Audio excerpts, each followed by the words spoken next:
Welcome everybody to another episode of the Three Count. It is back, all three of us again, Jaquan, Benny, and myself. Yo. Preview of Extreme Rules that goes down tomorrow on the WWE. So let's see. We'll start off the card with the hands down pre-show, definite all the time 205 live title match. It sucks because these are the best matches, and I get it sometimes because they could use it to pump up the crowd right before the pay-per-view. But man, like the last one they had on that was on the main card, like it shows why they deserve to be on the main card, like and not the pre-show. What do you guys think about this one? How it's gonna end? Gulak. Don't really need to even go any further than that. He just won the title. He's the heel. Yeah. And aside from Tony Nese, all you've had is since I want to say since Enzo Amore dropped the belt, is long running cruiserweight champions. So that's just aside from Tony Nese. He's been the only transitional champion you've had. So I think they're gonna actually, because of the fact that now you no longer have the Buddy Murphy factor on 205, you're actually going to get this long-standing champion with Drew Gulak.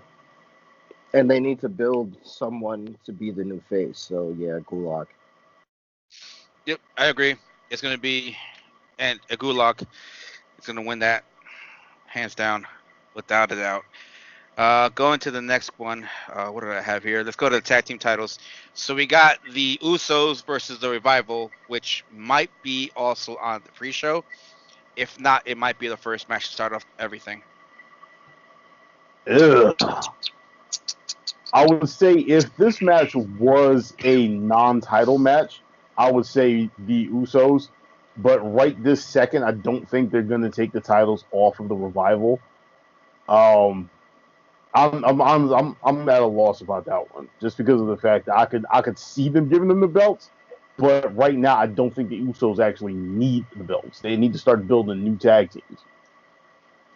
I think that they'll do similar to what they did on SmackDown, where they'll wait for a big pay-per-view, give it to the Usos, and build everyone under them, and just have them cut promos, and then only fight at like big pay-per-views.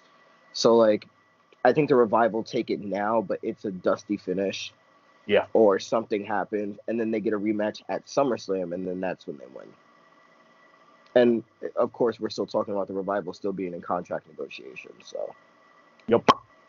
Yeah, I think they keep it, because they want to make sure they have a hand up on the contract negotiations, and I think giving it to the Usos right now would be too cliche to say. Yeah. So I stick with the Revival. I think they'll probably keep this going until SummerSlam, maybe, just to keep the Revival in a good tag team feud. When is Survivor Series? It's in November, right? Yeah. Yeah. Something just dawned on me, but I'm gonna leave it alone for now. No, because think about it. You have two tag team titles on the main card, and now Heyman wants to bring in Street Profits early. So Usos versus Street Profits. Survivor Series, champions versus champions? Maybe. I mean, doesn't it make sense? Maybe. We'll see. It is a interesting feud, but who would be the face and who would be the heel? I think the Usos would go heel. Definitely the Usos would go heel. I mean, it again, in that situation, you don't really need a face or a heel. Just like the Usos versus the New Day. You didn't really need a face or heel because both teams were so good on the mic that it's like, you just root for whoever the hell you want to root for and call it a day. Like, you don't need to hate one team over the other. Right. It'll be interesting to see what happens. A lot can go down from now until then, because you also have the Clash of the Champions. Yeah. So we'll see what happens. So on to the next one. The three-way triple tag team bout. New Day, Heavy Machinery, and the Captain Planet team. Captain Planet? I don't know. They still don't have a name. They don't have a name, and they don't have a finisher. Like, Knowing we didn't get the biodegradable tag title, so I'm still very upset about that. Oh, that's right. That's right. Yeah. True. Yeah, I forgot about that part. Yeah, I don't know why that happened, but yeah. But I'm gonna go with Team Planet because Yep. it's too early to take the titles off of them. And if you're gonna give it to Heavy Machinery, you need it at a bigger pay-per-view to establish Heavy Machinery. And I think the New Day's only there to take the pin. They don't need it. Yeah. I would say just because here's the thing on SmackDown, what's his face? Otis pinned Xavier. So as far as I'm concerned, Otis got his big moment already for Heavy Machinery. Mm-hmm. So you want to take it from there. Now you got New Day. Like I said, New Day is in there to me just to actually, to make it so that the Daniel Bryan and Rowan can beat somebody without beating Heavy Machinery. Mm-hmm. That's what I was sitting up there and I was just like, with the last pay-per-view, which honestly until this morning I forgot the name of. That's how freaking ridiculous it was and stupid. What, Samba? But yeah, I forgot what it was called until this morning. I was ready to call it Unforgiven. By the way, they need to bring back Unforgiven. Just saying, they need to bring back Unforgiven. They sat up there and they looked really good in that one pay-per-view, and I would think that if they did anything to actually, if they pinned them or submitted them in this one, it would do way more harm than it needed to. So I think New Day, like you said, New Day is there to take the pin, and Daniel Bryan and Rowan are going to retain. It's one of those situations where I think it's going to look like Heavy Machinery is going to win. They're going to have that the momentum, the momentum swing. They're going to like hit Xavier with whatever finisher they have, and then you're going to see like Rowan and Bryan break up whatever pinfall they have, and then they're just going to pin Xavier and call it a day. Yeah. Like Xavier is the guy that can take the pin at this point because again, he's so good and he's not in any other singles feud that like if Xavier loses, he loses. So what? Mm-hmm. It's like they can put the titles on New Day. Yeah, like they can put the titles on New Day whenever they want. At this point, New Day is untouchable. Yeah, right now from my standing, like New Day to me is kind of sort of like the Hardy Boys are. Yeah, where they've gotten to that level. They're over regardless. So it at this point it really doesn't even matter what happens with them. Like they're gonna be fine.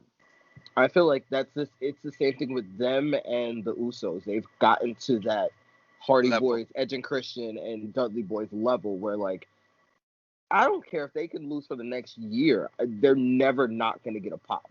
Yeah. So it's like, all right, whatever. Yeah. Next match. This is not in order of, for anybody watching or listening, this is not in order of how WWE has it. It's order how I just put them together as this. So it's this particular order. Next one I got on is Bobby Lashley versus Braun Strowman. Wait, did you guys see what happened on that Raw when they had that Falls Count Anywhere match? Oh, when you speared them through the set and then it led to absolutely nothing. Yeah, led them going to the hospital. They had grave injuries and like somebody ruptured a spleen or something like that. Not only that, like the fireworks went off. They set it up.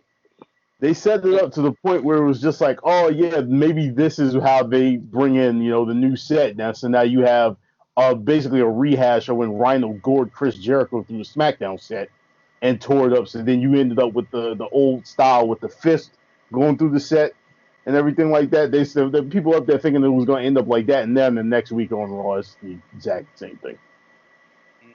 Like nothing happened. Like you guys had the perfect opportunity to set this up, or either make a joke out of it, where you can sit up there and you can do something stupid like put some caution tape over the spot.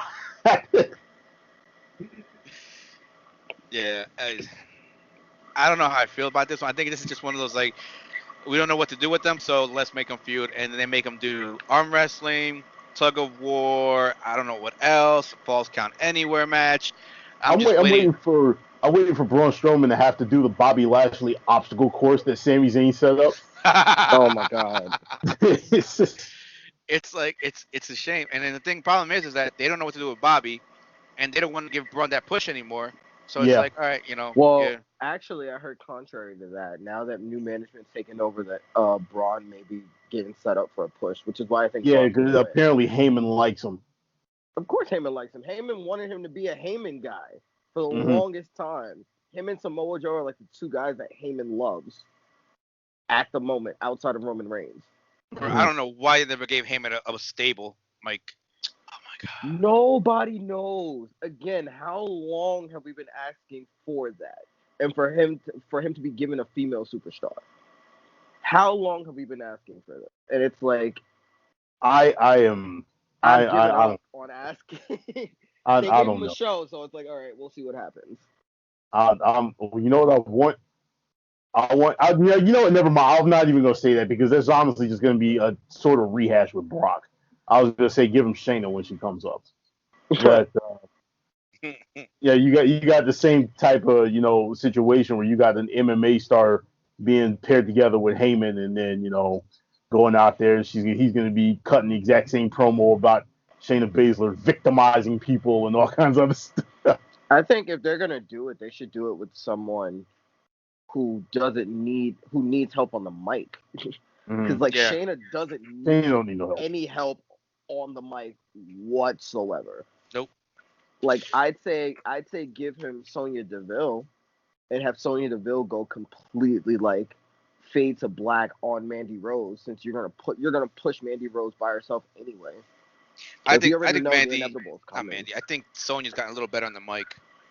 She's gotten a little better, but her voice is a little scarecrowy, which kind of annoys me.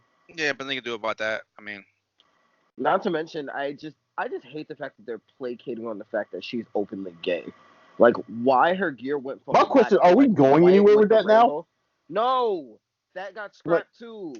It was supposed to be the whole thing with her and Mandy Rose potentially being her girlfriend, but that got scrapped too. So like, I don't care. Like, the thing is I care more about her character. I could care less that she's gay. Like, I do not care at all. I don't either. What, she's gay? Like, if you're gonna do that, then like do it in a storyline promo. Don't do it on her gear. Like, let her be the MMA chick that she is. Let her like kick the crap out of somebody. Let her get her new finisher, for Christ's sake. What I got know what her finisher is. What I got upset about is when she faced off with Ronda just like demolished her like if she was any other chick. I'm like, bro, this is like another MMA girl. At least make it close. I'm the whole Ronda saga out of my mind. Like that didn't happen. That was a year run. Like, it was a happy-go-lucky like victory lap because you needed to basically they need to redo Ronda's image after she basically punked out and disappeared after she got beat twice. Yeah. Yeah. Like she needs to get a victory lap, and now like she's doing like the internet reality TV show. Oh my god, I miss WWE. Oh, I might make a comeback. Meh. Basically, what that tells me is she can't get pregnant. That's why she's about to make a comeback. That's all that tells me. Like, I don't care. Like, right. I'm sorry. Like, I really hate the push for Ronda Rousey. I hated it. Only liked her like the last 2 or 3 months because she was actually decent. But she buried a lot of women. I hated it.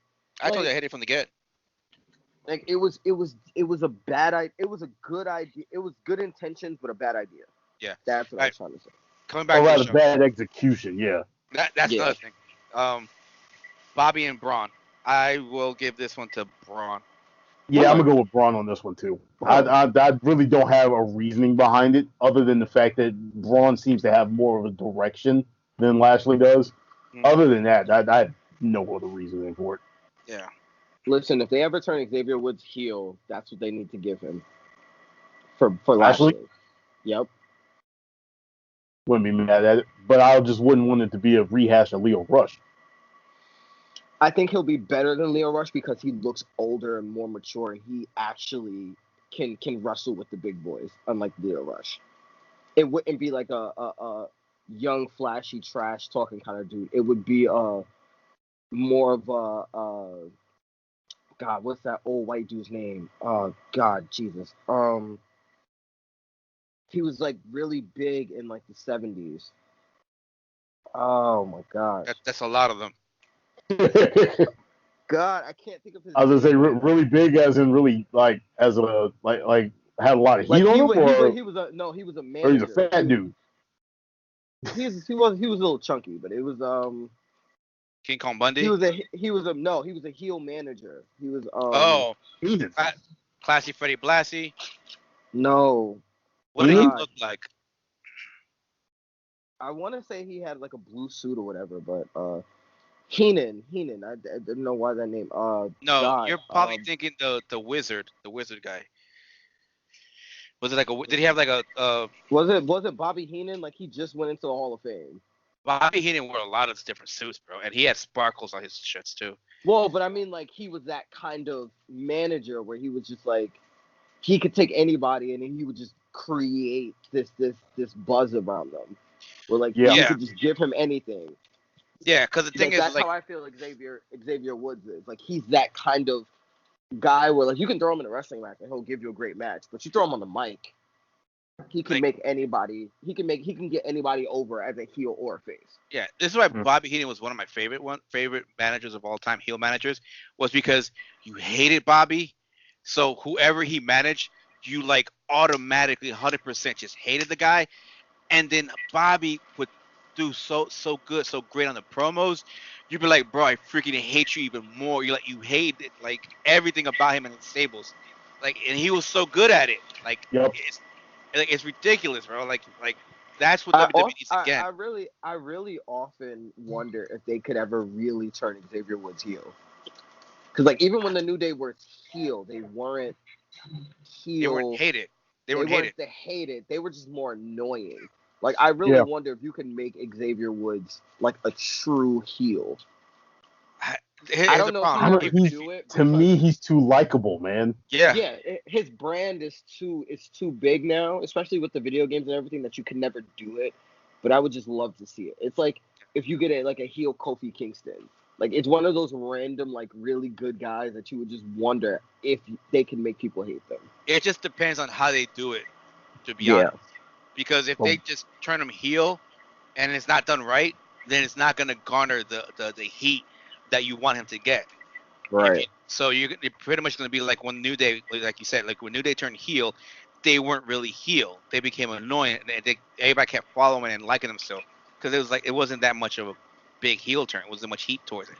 Because I think again with the New Day, they tried to make them the next Nation Domination, and it just didn't work. Oh, you can't. They're not serious like that. Like that's I don't know why they thought that.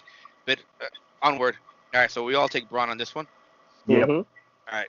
Next one I have is AJ Styles and Ricochet. This one is kind of tough because it's like Ricochet is very much still the underdog in this situation, but he just won the title. So it's a situation where like if he beats AJ Styles now though, like what's the direction going forward? Here's the thing about it, and what's throwing a monkey wrench into it for me is Ricochet actually already has a victory over him. He beat him like over the last couple of weeks, right? And then he also has victories over both members of the club. So I'm sitting here and I'm just like, where are we going with this? I mean, are we just putting Ricochet over, or like is this like a serious threat? Because I could see, like I called it when we well, not called it. I said what I wanted to happen when Ricochet originally won the title, and I said I want him to have a long reign stretching at least until like December. But I don't know, man. I really don't know. I'm gonna say Ricochet just for the argument's sake, but I'm just like, that one is no idea. Like it's very much I don't know, but I would love to see if Ricochet gets a little backup here. Like, is there anyone that the club is pissed off yet that would come in and save Ricochet? And I don't think so. I really don't. I mean, there's no tag team just sitting there that I can be like, oh well, I could believe them if they turn face. Yeah. There's no team like that. I mean, I would love for Street Profits to do it, but I know that it wouldn't make any sense. No.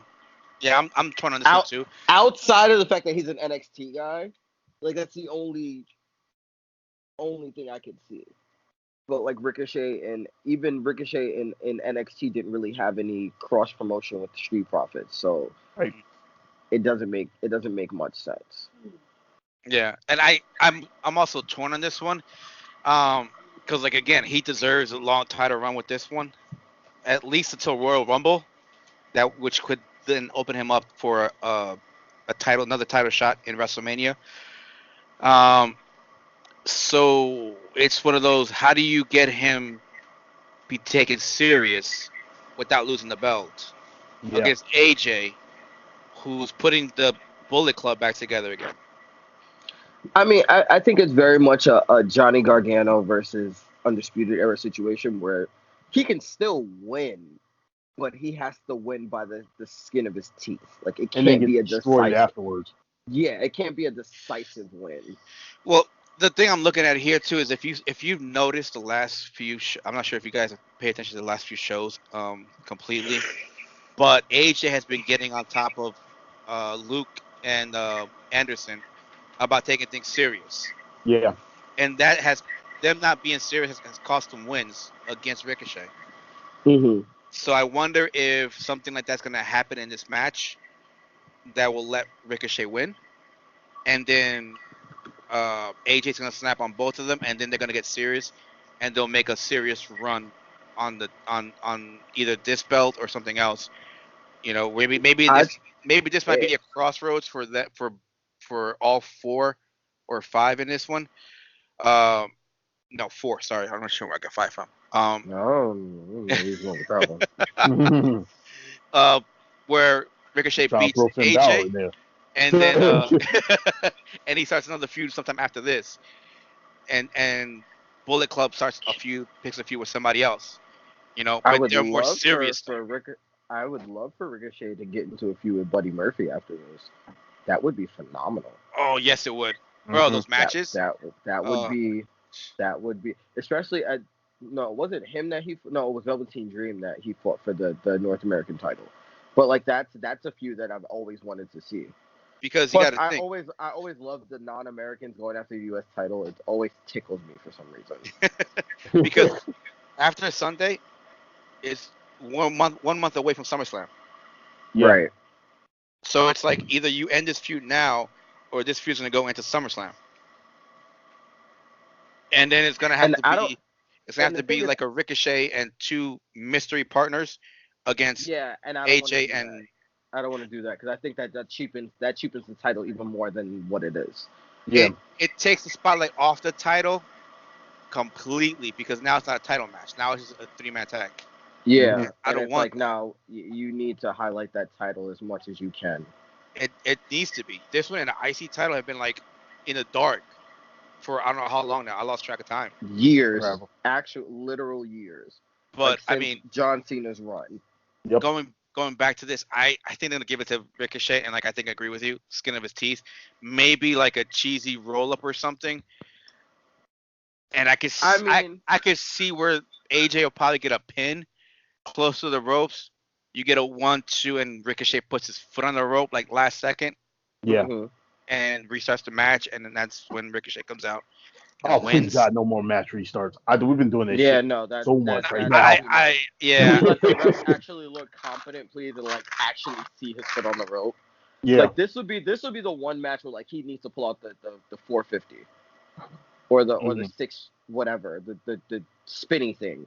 I don't know how many damn circles that is. Can't keep track of the map. Yeah. So I think we all take Ricochet on this one. Yeah. Definitely. And now I do think that afterward he is going to get beat down, though. I don't doubt it. If he does win, I don't doubt it. But if he does, I could probably see maybe 2 people coming down to save him. I just don't know what 2. Yeah, that's the thing. I don't know. AOP doesn't make sense. Nah. Street Profits doesn't make sense. No, too early. Well, actually, one of them's going to be Casey Catanzaro. War Raiders would make sense. Nah, take it back to NXT because of their history in War Games. But now you're asking for keeping canon stories continuity. Thank you. Nah, that's asking a lot. You're reaching. I'm sorry, but you're reaching. But again, it is Paul Heyman because though. we're again. Yeah, exactly. Because we're restarting, like then we can kind of be like, okay, maybe they'll use this because again, the War Raiders or Viking Raiders or whatever, the Raiders are just sitting there doing nothing, and I'm like, of all the tag teams, they make the most sense because they match up. Not even just for continuity standpoint, they match up perfectly with Anderson and Gallows from a physical standpoint. It's gonna be funny. What about Zack Ryder and? I mean, they definitely work too. Like you could use that. Yeah, but you could definitely use that. They just won't match right with Gallows and Anderson though. They won't, but it also gives Gallows and Anderson easy win to build them going forward. And it gives them the whole like let's be serious. And then, Ryder and Hawkins are trying to come back from that run that they have and not winning for a while. And then they finally won the tag title, so they're trying to get back on the winning end. Yeah. And then you have Anderson and Gallows lose once or twice. And so you have AJ Styles just kind of snap on them and they absolutely destroy them at SummerSlam. And it's like, okay, so moving forward, they're going to have a nice little run. Yeah. Kind of situation. And then you can introduce them to the Raiders because I think them and the Raiders could put on one hell of a match. Yeah. Back to the card. Are you going to keep going down the slideshow, bro? Because we've been stuck on looking at Daniel Bryan's ugly face for the longest time. How is it stuck there? I'm like, I have no idea. It's stuck. Like I've been looking at. Okay, there we go. How is it stuck? I had it on the. Okay. It just went to the women's thing. Wow. So the whole time's been on Daniel Bryan? It's been on Daniel Bryan and those guys. And I'm like, why are we using this if it's not moving? Why didn't you tell me? I'm like, because I didn't want to interrupt you. You were on a good run. I didn't want to interrupt you. You were killing it as a host. Oh, thank you. But now, let me know if it's not working right. All right, so going on to the women's triple handicap match. We got Alexa Bliss and Nikki Cross against Bayley. Cue Sasha Banks. Sasha Banks for the save. Oh, so all right. So let me kick it off. The way I see this, Bayley's gonna win, and either one or two things is gonna happen. All right, one or two things. Alexa's gonna blame Nikki for the loss because Nikki will probably take the pin, and she's gonna flip out on her, and they're gonna try and help Nikki, and I don't know how this is gonna happen. It sounds freaking weird. Alexa's gonna beat the snot out of Bayley, and then comes Sasha to help Bayley, and then all three of them just flip on Alexa. Or Ember Moon comes in. Ember Moon comes in and eclipses the hell out of. She helps Bayley win the title, or retain the title, and then eclipses Bayley, so Bayley's knocked out, and then after all of that. Nikki tries to go help Alexa. Alexa slaps her, and Nikki snaps and goes back to the old Nikki Cross and just goes apeshit on Alexa Bliss. I wouldn't mind that, but the problem is she's busy playing like video games and keeping Mandy Rose and Sonya Deville out of her room, so I doubt she'll be out there. I mean, that's also true. The other thing is, I'm thinking disappointing as hell. Well, the Nintendo Switch is broken. is the way I see it is Bayley's gonna retain, but I'm just trying to figure out how they're gonna make Sasha come in here, and if they make Sasha come in, because it's like there's still no official report that Sasha's coming back. I think that's a red herring. I honestly think that's a red herring. That they're putting it out there because of the fact Sasha that you got right now she's in Japan. Yeah, like you Sasha's can always in Japan, and she just did a wrestle workshop with the girls that fought at AEW. Like no one peeped this. I was like, wait, hold on. No, but one of the girls from NXT is there. Who? What's it, the Chinese girl? What's her name? Xia? Xia Li? Yeah, she was in there too. I actually didn't peep her. Yeah, she was in there. I don't want to be the bad person to say the comment that just came to my head, but never mind. But here's the other thing, though, is when did she do that? Gotta remember. That's true. She could have pre-posed. Yeah. You can pre-pose. You could also pull a Jericho for the Royal Rumble. I'm not going to be in the Royal Rumble. Number 2, break the walls. Yeah. So You never know. My or thing is AEW comes out of nowhere, Pentagon Jr. ended the match. Like, what the heck? And shows up at his concert. Like, yo. That was weird. I think this is going to be Bayley. Although I'm going to go a completely different way with it. I think Bayley's going to win this match, but what I really think is going to happen is Nikki is going to turn on Alexa, because everybody's been going to Nikki Cross, telling her like, listen, you can't trust her, you can't trust her, you can't trust her. And I think what they're doing is they're planning the they're planning basically like a red herring scene. So everybody has their eyes on Alexa getting ready to turn on Nikki Cross, and then you get Nikki turning on Alexa, and then Alexa's like, "Oh my God, what the heck just happened?" And then you get the two of them feuding. That way, you can put Nikki Cross over as a stronger person, as a heel, to take Alexa Bliss out of this former women's champion, the first ever Raw and SmackDown women's champion, or whatever. You take her and you put them in that little feud over there, and that way Bayley can go off and do whatever the heck she needs to do in order to make SmackDown Women's title look good. Side note, does anybody have a timeline for Nia Jax? No. Mm-mm. I think it's sometime next year, but I don't even remember when she got the ACL surgery. So just going by recent history, you're looking at 9 to 12 months for an ACL recovery time. The thing is, while what I'm basing that on is guys like Adrian Peterson. Right. Now, Nia Jax is a physical freak because she was already in the gym doing squats. So, not to mention, you got to also look at it. She tore both her ACLs. Yeah. She had double ACL surgery. So I'm sitting up here and I'm thinking and we're talking about just after WrestleMania, so April going up until we're looking at earliest Royal Rumble time. Okay. I just was kind of I was thinking about it because I'm like, that could be a thing, but then again, I don't even know. Like because Bayley doesn't have a lot of allies, and they're throwing the women in so many different directions that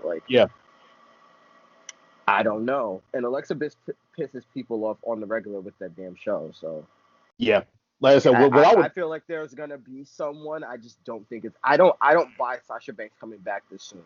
I just don't buy it. I don't want her coming back at this show unless you are putting her into something high profile. And by that, I presented y'all my idea for how I wanted this to go. Everybody's thinking Sasha Banks is going to come back and cost Bayley the championship. I don't want that. What I would want Sasha Banks to do is to go out there, help Bayley or whatever, help her even the odds or whatever. She goes out there and prevents the beatdown. She raises Bayley's hand in victory afterwards, and then she beats the living hell out of her. All right. I don't even want her to. That's the thing. I don't even want her to beat the living hell out of her. I just want her to take the mic and just be like, you know what? I came back for one reason and one reason only, to be a champion. You have something that I want, so let's do this one more time. And I just want it I could see it, but I want her to do something to be heelish. That's the only thing. I mean, again, I want to pump the brakes on that only because you have a month to build it. Yeah. And I think that if you're going to do it, the same way was with Becky, like it built to a point where she exploded, but it was because it was against Charlotte. Yeah. But Becky went, Sasha Banks is such a ticking time bomb that I feel like she wouldn't snap on Bayley. She would snap on other people, and she would just sit there and fire shots at Bayley the whole time. Yeah.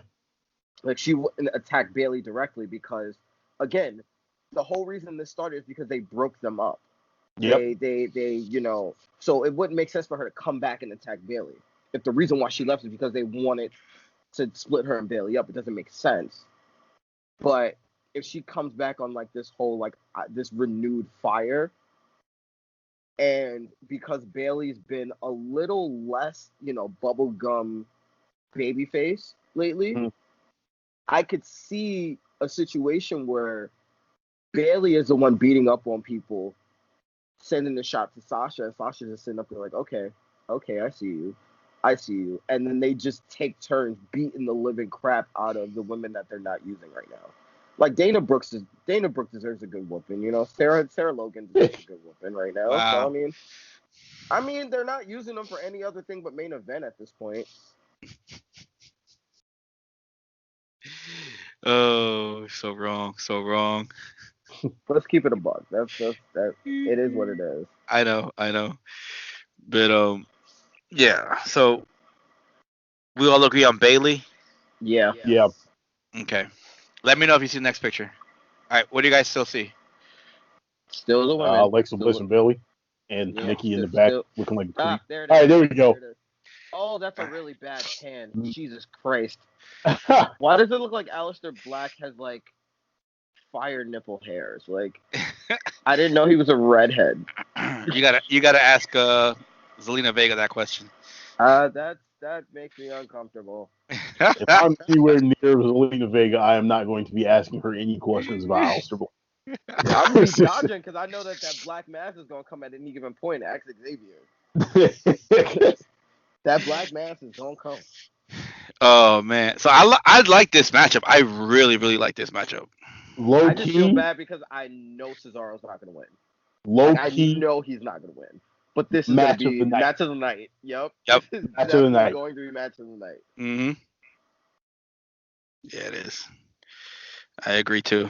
I'm gonna be honest with you. I don't even think we really need to spend any time on this one because I think every single one of us has Aleister Black. My one thing about this is actually tied into something else, whereas I think that like the idea that everything that's been coming out is saying that the whole Kevin Owens and Shane McMahon thing is going to be used to phase Shane off of TV. What I would rather them do is have Aleister Black mask the sweat off of Shane. And that'd be the end of it. That would literally kick him so hard he dries him off. That would catapult Aleister Black to like main event status right there. Like that turned Aleister Black into an automatic main eventer right there. But I would love it even better if he black masked Undertaker. But that's just me. But yeah, Aleister Black. Yep. And it's probably gonna end on like some funky looking black mask too, which I love because like if he does like a springboard into like the black mask, I would laugh so hard.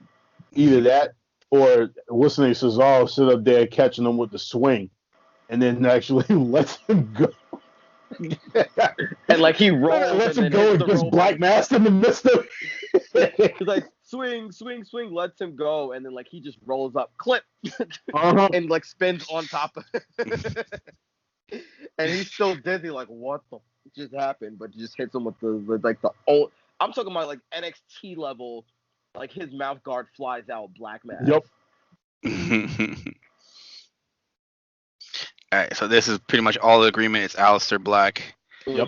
I mean, I like it though, and I definitely agree. It might be a candidate for match of the night. Yeah. So, all right. See you next one. No, I'm still looking at hairy nipples. There we go. Oh, there it is. All right. Kofi and Samoa Joe. This one has me a little worried because of the back injury that Kofi has, and I wonder how bad it is, how serious it is. He's been on TV for promos, and that's it. Yeah. So the concern is, how bad is this back injury? Yeah. So my thing, I'm looking at it and I'm saying to myself that if it was really, really that big of an issue, they probably would not have had him on TV like they've been doing with Alexa Bliss. Right. Because Bliss, leading into this, has a sinus infection, which is why she hasn't been on TV. So I think if it was that serious, they wouldn't have him out there jumping around throwing pancakes at people. He probably would be out there getting treatment or something like that. So I don't think it's really going to cause that much of an issue. I think them taking him off of the house show loop and keeping him, out of the ring for SmackDown and not on Raw, part of the wild card or whatever. I think that was just preemptive to say, all right, listen, we're not going to make this condition any worse before Extreme Rules. We're just going to give him the opportunity to actually heal up some, so he'll be as close to 100% as possible when Extreme Rules rolls around. So I'm looking at it. I'm saying Kofi, just because I don't think I don't see Joe right this second taking the belt from him. I think like when Kofi won the belt at WrestleMania, he was going to hold it until SummerSlam. Yeah, I don't think he's going to hold it any longer than that. But let me put it like this: I think it would have been fine for him to lose it after SummerSlam or at SummerSlam. Anytime before that, I wasn't with it. So like we're still before SummerSlam. So like I said, I'm going with Kofi again. I agree, but it wouldn't surprise me if Joe won. I'd hate it, but it wouldn't surprise me. Nah, wouldn't surprise me either. But like I said, I'm just looking at it like for somebody like Joe, for somebody who has the resume that he has and the amount of accolades that he does, to give him a title at Extreme Rules is not only disrespectful to the title, but it's disrespectful to him. Yeah. And it's like, I understand Joe's just there for the money, but at the same time, it's like, you gotta, like, at the end of the day, like, you're still Samoa Joe. Yeah. And it's also, like, him being in this position is kind of weird. Put some respect on mine. Yeah. Him being in this position is kind of weird because you have a situation where just at Stomping Grounds, he lost the U.S. title to Ricochet. So, in the manner of coming. yeah, we all knew it was coming. But what you're telling everybody is Ricochet beat Joe. Joe, at the very next pay-per-view, goes and beats the WWE champion Kofi Kingston. What does that say about Kofi Kingston? This champion that you have sat up here and built incredibly strong since WrestleMania. Kofi only has one loss since Mania. Well, I mean, again, they could also play up the back injury. They could definitely use the back injury to say that this is why he lost. And it could be a situation where you work the back to a point where like he beats Kofi to the point where like Kofi can't move type thing. Where like they have it at the end where like Kofi's on a stretcher, you know, New Day has to come out and like try and help him and all this other stuff. And it's like, will Kofi actually come back? Like, how bad is this back injury? But at that point, then you have to hold him out until like Royal Rumble. Like, that would be what you would have to do to make it, to sell it that well. Like, if you were going to do it, you would really have to take, like, this would be Kofi's extreme, like, his longest break probably in the company, albeit well-earned, but he also needs to heal up because he's been on this crazy run since Elimination Chamber. So, I mean, again, if they do it, they have to sell it. But I don't think they'll do it right now. Nah. Like I said, I can see him losing it at SummerSlam or any time after that. Just right now, no. And then, too, for SmackDown, where's the rest of your main event? Yeah. So it's a situation where if Kofi does drop it, it does open up the opportunity for Big E. So I do look at it that way, where it definitely does open up the opportunity for Big E to definitely, especially if they do sell the injury to Kofi, it gives Big E the what's the word I'm looking for? The incentive to go after Joe, yeah. To go after Joe and to go back to that older, less jolly, like, I'ma break your motherfucking neck Big E that he was when he was with Dolph and AJ. That Big E is definitely a world champion. But he would have to go back through that, and I would wonder what they would do with him and Woods in that case. Yeah, I don't know. Like it's I just don't think they're gonna do it, not yet. Like, if he loses it SummerSlam or post SummerSlam, then, you know, Kofi's just gonna fade to the background anyway. Like, I don't think he's still gonna be a main eventer per se. Nah. But he's established enough in like the vein of Randy Orton and those kind of guys where you don't need him to do much anymore. Like, he's literally done everything now. Like, he's solidified himself as most likely a Hall of Famer at this point, more so than before.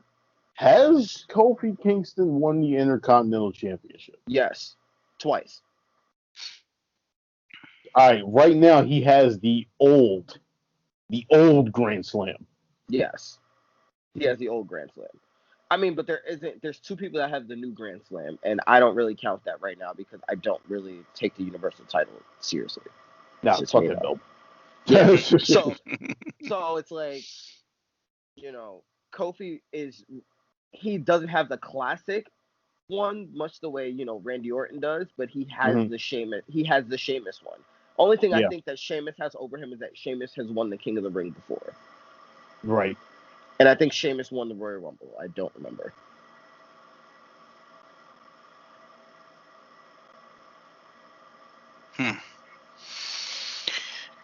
I'm trying to think here. Because I predicted from jump, that Kofi will retain till SummerSlam. But I'm trying to think,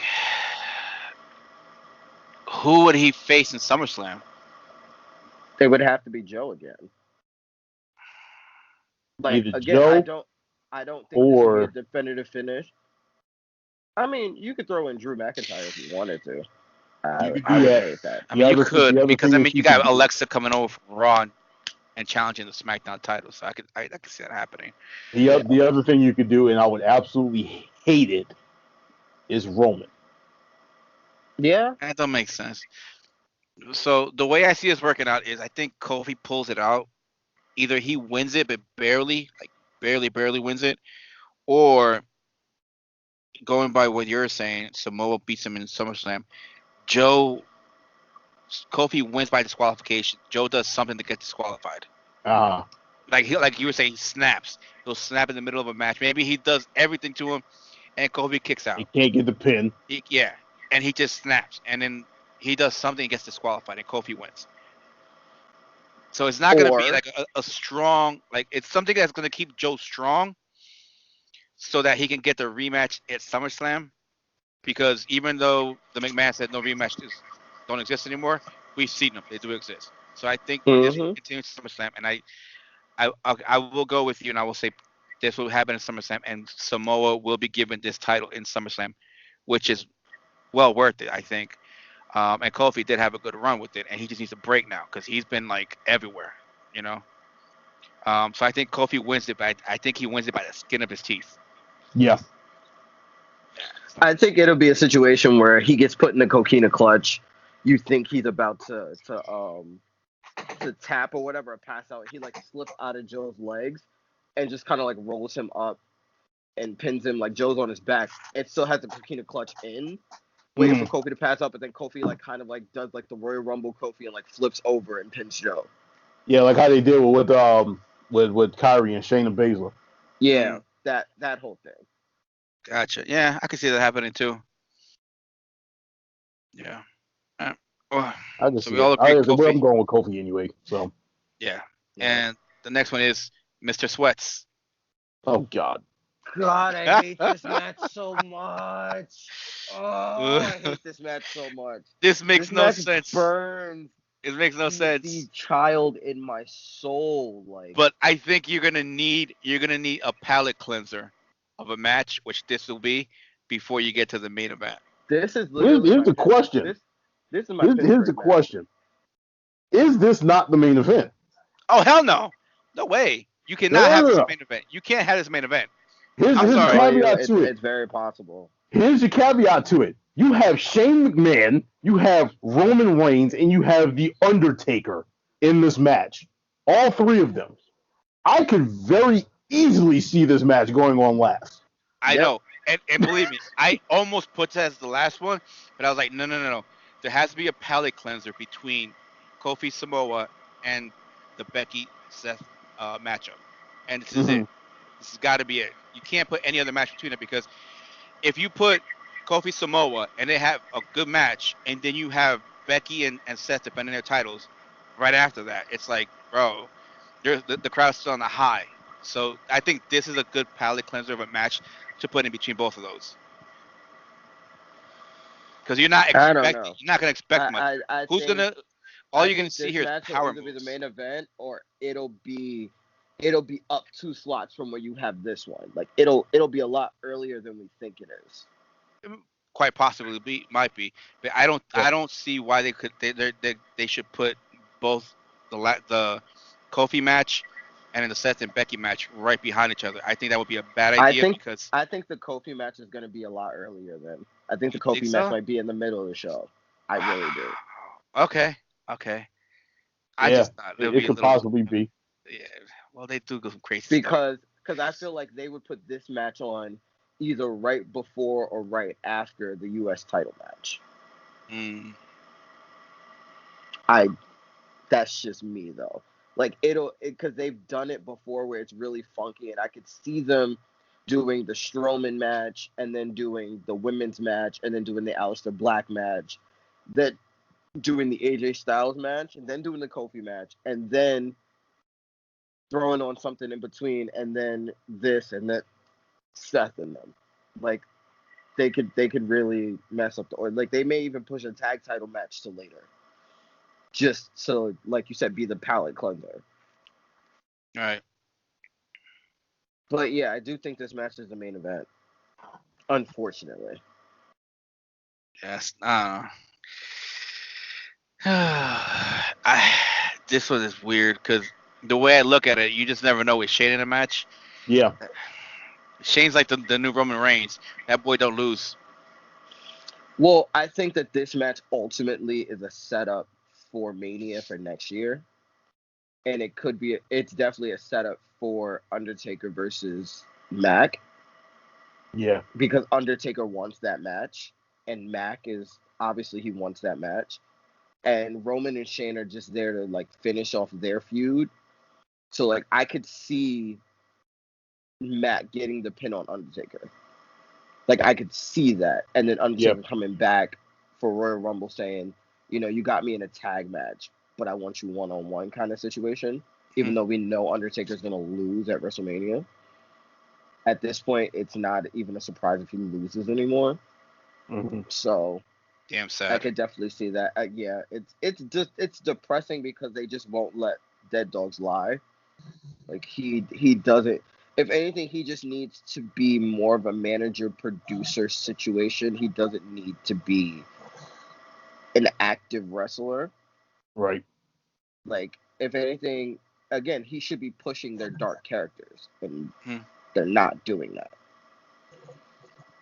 But, yeah. It's a whole separate conversation. Oh, yeah. Yeah. This match it depresses me on so many levels. Because it's like, obviously, Roman Reigns and Undertaker are going to win this match, because why not? And if they're going to phase Shane out, I could really see Kevin Owens just attacking Shane, and that's how this ends. Like, I could see him coming in, because, again, Kevin Owens does not have a match on this card. Nope. They've already planted the seed for it. That's why, when that rolled around, my pick changed. When that mess happened on Tuesday, I'm like, this right here tells me Kevin Owens is going to get involved in this match somehow. You're going to have, who also doesn't have a match on Extreme Rules is the Revival. Right? No, they do. That could be a dope stable. The Revival has a match. They have a match with the Usos. Is that actually happening, though? Yeah, it is. All right, because from what I was hearing is, I don't know if they were saying that match might not have been, something happening. But even if it does happen, that match is early enough for them to actually get involved in this match. They're part of Shane McMahon's little mid-card vortex too, that apparently absorbed Baron Corbin's. They're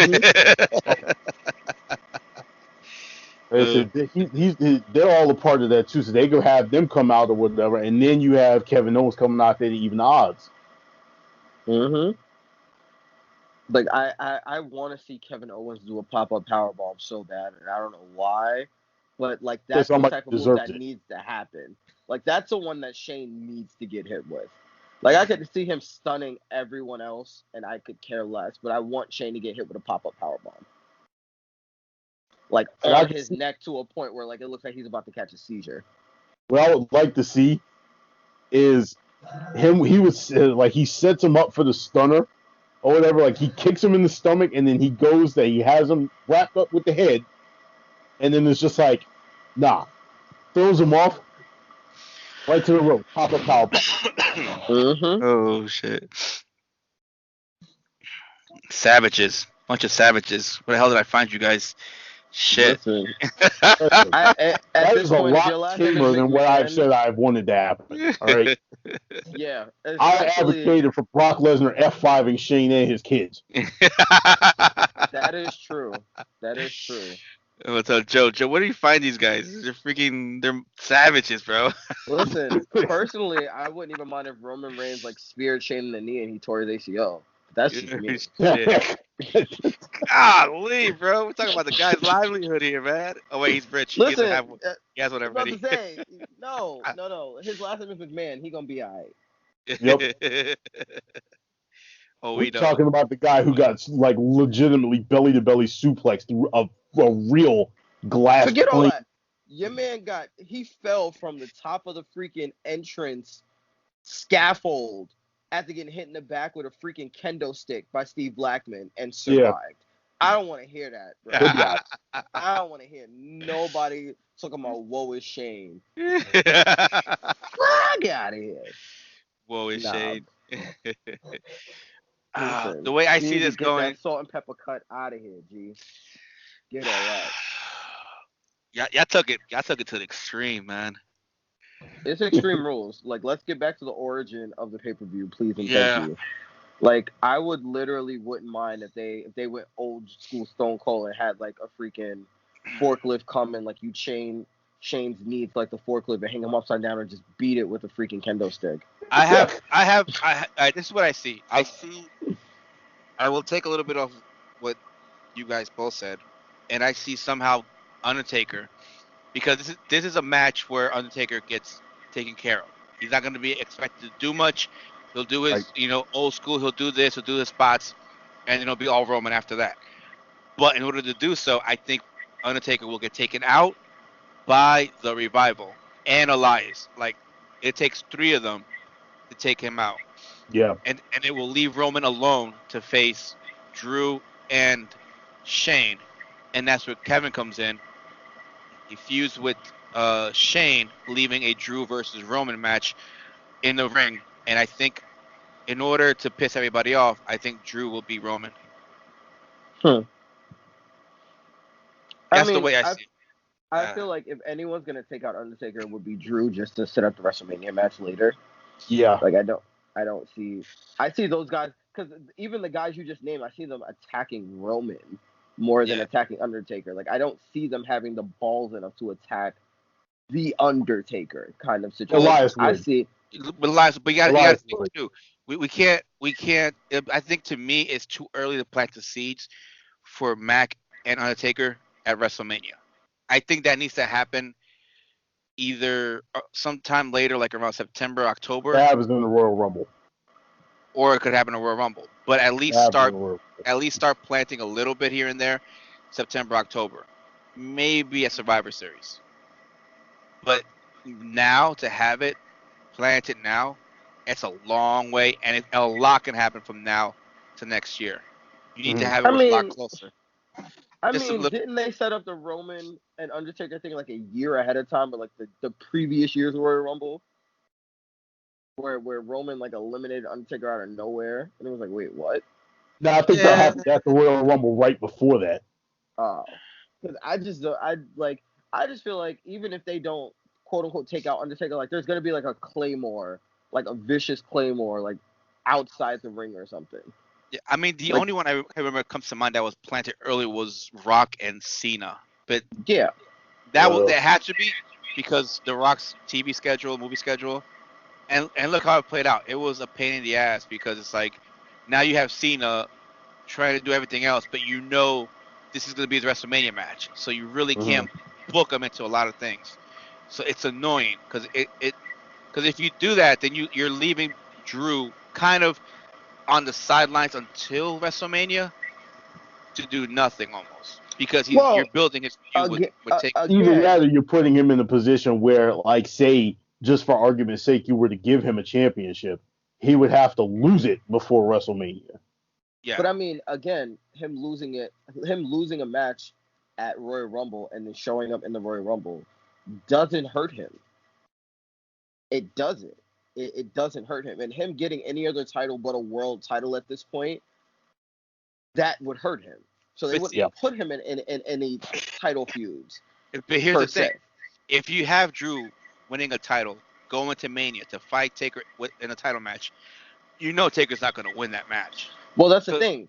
You putting put a title on Drew doesn't make sense either. Because it's like unless you have plans for Drew to be the next person Seth feuds with, which it doesn't seem like that's the case at all, and they're saving that for well into next year, then you can do a bunch of stuff before. Because again, Undertaker doesn't have to show up until he doesn't have to show up again until Royal Rumble. No, so Saudi Arabia. Well, those are house shows. Those don't count. I'll be talking about shows that don't count. That's like we're talking about Starrcade and Fight for the Fallen then at this point. Like that doesn't count. I don't care about the Saudi Arabia shows. It's not in continuity anyway. But this is the reason why he's in here, because he wants people to forget about the Goldberg Saudi show. Again, Saudi Arabia. And he can put on a great match, but a Claymore at the end of the match is not gonna hurt him that much. He can just get Claymore, Drew walks away, Undertaker sits up, and it's like, oh, okay. That's it. Like, it's something that small is what I mean. Like, you don't have to have it be a situation where, like, they go into an all-out backstage brawl kind of thing. You don't have to do that. It could just be a situation where Undertaker is going to break up a count. He gets pulled out, gets Claymored outside the ring. And then, like, Shane tries to hit freaking Roman. Roman ducks, spears him, game over kind of thing. I'm concerned, though. Like, when he hits Undertaker with the Claymore, how long before he gets up? That's what I'm saying. You could have him hit him with the Claymore, but then because of the Extreme Rules, like, you can throw a chair in front of it. Okay. Kind of situation. And then Roman helps Undertaker, or Undertaker gets into the ring or something, and they shake hands or whatever, and then Undertaker does his thing, and then Drew McIntyre Claymores him. Like, he does his thing in the middle of the ring. Drew McIntyre Claymores him, goes to walk away, Undertaker sits up. Yeah, because the thing is, like, the Claymore is, like, well-protected. Well-protected move. So it's like, that's what I'm asking. Like if Undertaker gets Claymored, I don't want to see him get Claymored, and then 2 seconds later, he sits right up, because you're like, all right, he sat up from that, so. No, I think it's more of a situation of, like, Drew walks up the ramp. Mm-hmm. Oh, yeah. Has that moment where, like, he's sitting, where, like, he's walking backwards, and then he has that stupid smirk on his face, and then Undertaker sits up, and it's like, oh, and then he kind of has that look where it's like, oh, crap, and then you see Undertaker kind of smirk, and then and then the pay-per-view goes off, and it's like, okay, they're gonna have a match, but then Undertaker just doesn't show up, and it's like, well, when are they gonna have this match? When are they gonna have this match? Mm-hmm. And they keep asking him about Undertaker. He's like, I don't care about Undertaker, blah blah, and he brushes it off, like he goes about his business, whatever. Because again, how much are you gonna do with Drew McIntyre without giving him a world title shot? You're not gonna do much with him anyway. You're not gonna give him a world title shot unless he goes on SmackDown and goes against freaking Joe whenever he loses it. Like, you're not gonna do much with him anyway, until after WrestleMania.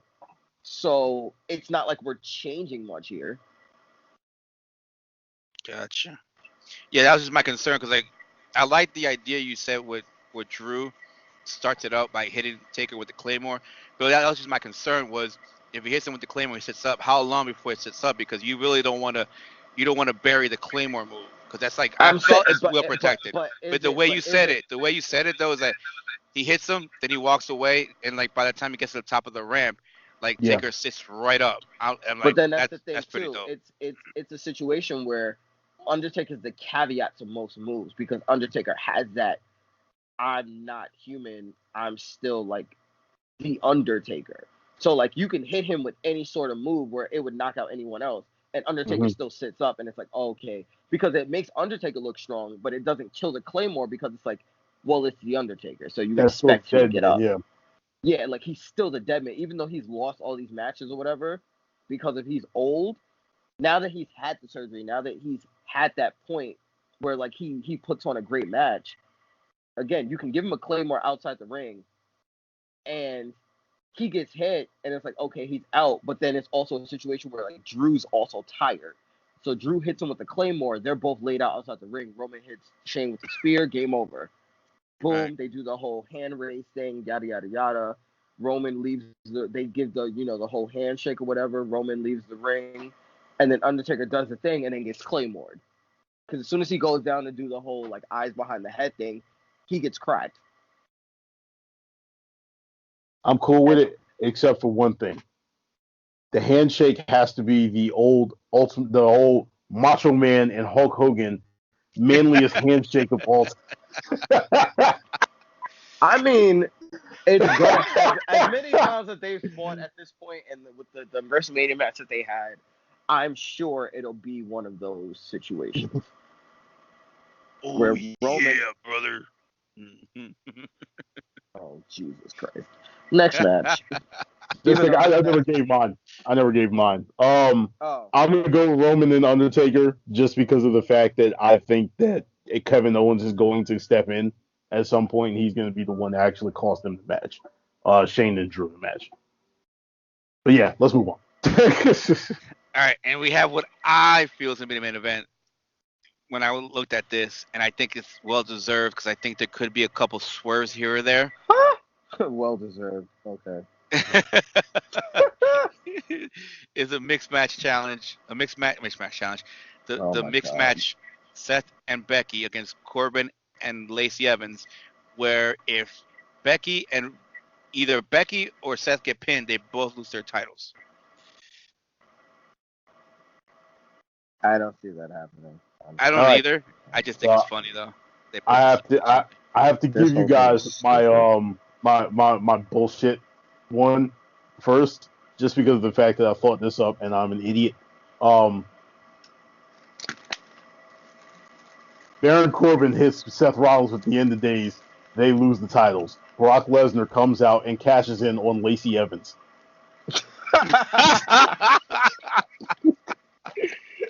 That would be some shit. That would be funny. But anyway, back to the real thing. You are going to have some intergender action in this, and I honestly think that this match is going to end with Becky tapping out Baron Corbin. I could dig it. That's how I think that's going to happen, because the other option is to have Seth Rollins hit the stomp on Lacey Evans, and I don't see them doing that. You know what? And I think that plays into what you were talking about earlier, where like, if Becky does tap out Baron Corbin, you have Brock Lesnar come out, try to cash in, and actually like cash in. Yeah. After he hits Seth with a bunch of stuff, you get Becky with the low blow, and then Seth hits the stomp, and then Brock Lesnar's gone. Yeah. That would be the best case scenario for me. Mm-hmm.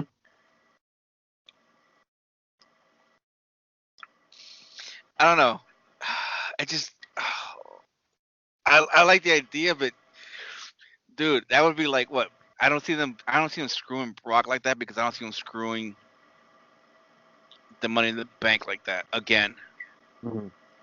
At this point, you screwed the Money in the Bank when you gave it to Brock, so who cares? I know. Get it off of him.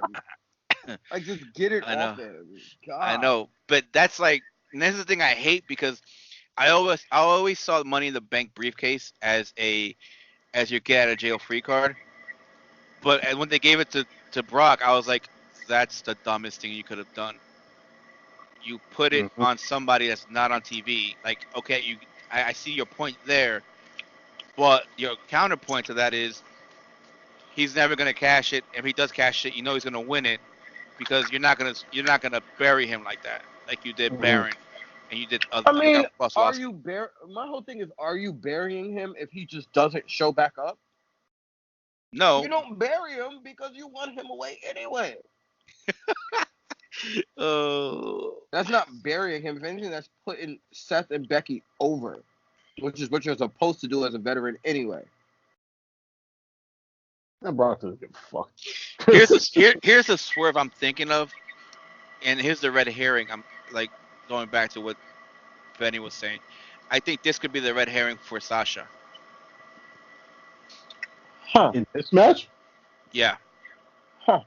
Because if you think about it, let's say Seth and Becky win, and Baron and Lacey they get pissed off and they just beat the snot out of them. All right. Somebody comes in and helps Seth. Who's gonna come in and help Becky? I think it's Sasha, and she's like, "Look, I'm back, and I want this title, because my friend Bailey has the SmackDown title, and I'm not gonna take that from her, but you got this one, and I want this one." I wouldn't hate that, but then my whole question is who would come out and help Seth? That's the only one I don't know. God, I don't want it to be Roman. Well, so Roman would probably still be laid out in the middle of the ring from the match before. Well, so here's the thing: if Roman's match is a lot earlier in the card, I can see Roman coming out. Yeah. You know, I can see Roman coming out. So, I think they're retaining, but I think it's gonna be a little show at the end, because I think the Sasha thing is gonna be something. If they do it, it's gonna be a big thing. It has to be at the end to end the show on. Because I don't see Charlotte coming out here to help Becky. Hell, nope. Also, I don't think that Roman is gonna help Seth, because I think WWE is now trying to distance himself from the Shield. Period. Yeah. Well, I think that thing is done ever since Dean left. Like, well, that's done. The thing. If you keep throwing Roman in Seth's business, it's not done. Well, you don't have to have it going back to the Shield, because have them as friends. And you know, you don't have to have. They're always going to be associated with the Shield. I know that. And there's no way you can distance that, because every time something happens to one of them, you go like, "Oh, where the hell is this guy?" Or if Seth gets jumped, you're like, "Where's Roman?" If Roman gets jumped, where is Seth? They're intertwined. There's no way you can break that unless you flip one of them heel. That's the only way you can break that. If they're both face, you're always going to ask, where is the other one when one of them is getting jumped? Yeah, I mean, I could see that. You know, so I mean, I just think they're going to retain. I think something's going to happen at the end to kind of put the show on the light end. And I really wanted to get over this, because I think Becky is like uncomfortable with this, because she's very private, from what I keep hearing, and she's not comfortable with them putting this on TV for her, you know. And I get it, because you know what, they're just dating. They're not married. They're dating. Anything could happen. They could break up next week because freaking CrossFit Jesus ate a burrito and farted out, and it smelled like really bad, and she didn't like the way it smelled. Either that or he sent another dick pic to somebody. That too. I mean, I feel like too that you could definitely, crazy as it sounds, I still think there's always the outline possibility of Shayna Baszler debuting. There's always that outlier of like Shayna Baszler coming out and trying to choke out Becky. Yeah. Yeah, but she's still got the belt, that's though, always, man. We said so do the Street Profits. Like that whole rule, it doesn't mean anything anymore. The only way I could see it is do like a Paige. Like when Paige debuted it, she was still, and this is the thing it was kind of weird. This is when I started seeing WWE again. When she debuted it, and she beat AJ Lee. Yeah. And she was a double champion, so it didn't make sense. But what happened to her title? Because I didn't pay attention to NXT back then. Did she relinquish it? They made her relinquish it. Okay. Well, and I could see them doing that with Shayna too. No. I think I'd rather just have her keep it. Keep both belts. I'm not saying that it wouldn't work for both belts, because again, you can tape NXT's pre-taped. What I'm saying is, there's always the fact that someone on NXT is a champion is now irrelevant. It's very much that any of these guys could debut at any time, even if they have their titles from NXT. That's what I'm saying. So for me, because as long as a horsewoman is the champion, Shayna Baszler and her goons are always set up to debut. Always. So I could see that being a thing. And because Lacey Evans, again, is still green, you don't know what her next feud's going to be. You don't know anything. It's kind of the same thing that you did with Io Shirai and Mrs. Gargano, that I can't think of her name right now. Candice LeRae. Where Candice LeRae came out of the clear blue to help Io Shirai, and now Io. There's a thought about that. That we can actually get onto after we get finished with that too. But I think that they could also use this to set up Lacey Evans and Baron Corbin's next feuds, where whoever comes out and helps those two guys after are the people that like everyone is sick of Baron Corbin the same way. What's his face? Kevin Owens is sick of Shane McMahon. Yeah. So you could definitely see someone coming out and attacking Baron Corbin. And Lacey Evans is just an easy target to me. But truth be told, I don't even know who's on the women's Raw division. So I have no idea who would come out and attack her. Really, but I think Lacey, Lacey is so green that she could basically work with anyone, and she's still gonna look terrible. But she could also have someone else look terrible. Like, it wouldn't even surprise me if someone random like what's her name? Sarah Logan. Sarah Logan, that's her last name. See, I can't. This is what I mean. She hasn't been around for so freaking long that I can't remember her name. I could see Sarah Logan coming out and attacking her because it makes sense, especially with the whole "you little nasty" thing. I could definitely see Sarah Logan coming out and attacking both of them. Little and then nasty. raising up the. Yeah, I could see both of them getting attacked by Sarah Logan and Sarah Logan raising the title kind of situation.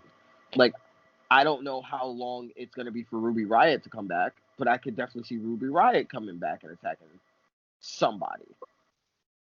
I gotta check that because I don't remember seeing that when I looked it up.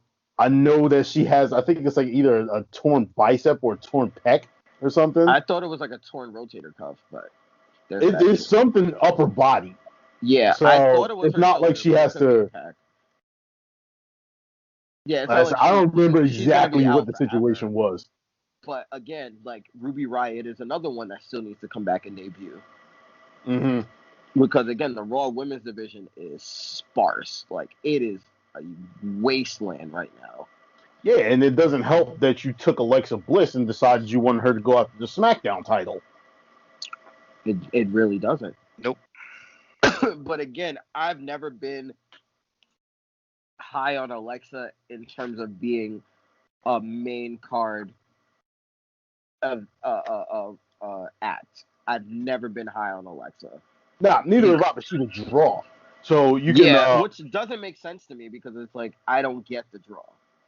I've never understood it. I mean, I do, but I get it. I mean, yes, she's hot. Yes, she can semi-wrestle. Like, okay, she's hot. I get it. Like, cool.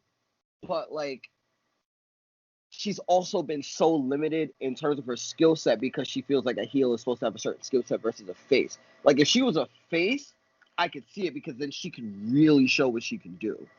Yeah. Like, she can do the handspring. She could do the flip. She could do the rope stuff that she's really good at. You know what's crazy, though? It's like... You know what's crazy, though? It didn't even dawn on me when it happened because I was so fixated on the fact that I'm like, yeah, I know that Bayley's going to win this match. You saw Alexa Bliss went for Twisted Bliss in that match, right? Mm-hmm. No, I didn't actually. Yeah. She went for Twisted Bliss, and Bayley just got the knees up. That's interesting. So I'm like, So you might be onto something with her. They're finally trying her as a face and just let Nikki Cross be the heel. Mm-hmm. Which I don't hate because I hate Nikki Cross as a face. I hate Nikki Cross as a face so much. I love Crazy Nikki. Yeah, I just don't get how they're gonna flip it though, where Nikki becomes a heel and looks as the face. I just don't get how they're gonna work that one out. The problem is that Alexa's so good at being a mean girl that it's almost impossible to not have. Like, you can't sympathize with her. But then again, I said that about The Miz, and The Miz turned face, so I don't know. Yeah. Well, you have, from what they were basically saying, is that they're playing it off as if Alexa and Nikki win the match, they're going to be quote-unquote co-champions. And, like, the last time they did that was, like, back in the late cool days. So I'm just like, I don't see them doing that again. Work. So I'm thinking... It's not going to work. I'm thinking what's going to end up happening with this is one of them is going to be like, no, I want this. And the other one's going to be like, no. They're going to get into a fight over who gets the pin or whatever. I don't want Nikki Cross to just snap. Like, I want her to lose the title and go back to, like, Crazy Nikki and just, like, suplex the crap out of Alexa. And just go, like, steal the title like she did from freaking Shayna Baszler and just run away. and just like keep yelling Nikki wants to play. Like that was dope. That was dope to me. Like I don't like this new, more serious, refined version of her. Like I don't like it. I saved that for Instagram. Do you want to play? Do you want to play? You want to play with Nikki? You want to play with Nikki? Nikki wants to play. No, you go play with your husband. I don't want to play that game. Listen, bro, her husband's gonna be another dude that's gonna be someone to watch now. I don't get what they're doing with his character though. I'm just trying to figure that one out with those vignettes. I haven't even seen his character on TV yet. Like they're doing vignettes. Okay. They're just doing vignettes with him. They're just kind of strange. I'm trying to figure it out. So I'm still giving it time. They're probably still trying to figure out what they're gonna do to him. I think that's what they're just trying to figure it out. I don't really, because like with him, you kind of just have to you gotta kind of like he doesn't have a defined character because he was just the muscle insanity. Mm-hmm. So you now have to find a character with him where he has no, like with the other guy Alexander Wolf, like he already had a pre-existing thing built in because all those guys that were on the European circuit that were in that stable, they were already in WWE anyway, so they just reunited the group and it worked because they were one of the biggest stables in the UK. Mm-hmm. So they just threw them back together and it's like, here you go. And it's like, all right, cool, we'll go from there. But like with Killian Dane, it's just like I feel like he could have been a third War Raider if he would have played that right. Mm-hmm. But who knows? That would have been interesting. Yeah, that would have been very interesting.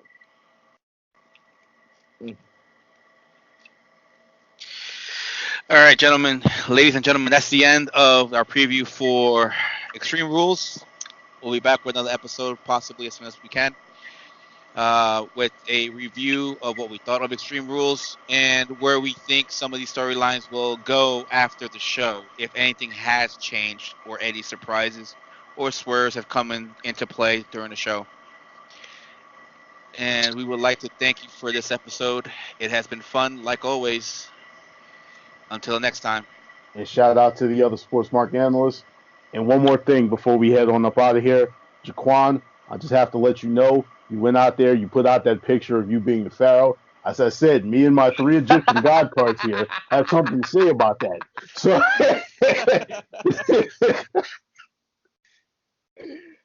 oh God. Anyway, I'm done. You're funny. You're funny. Have a good one, everyone. I'll take it easy. Peace. Later.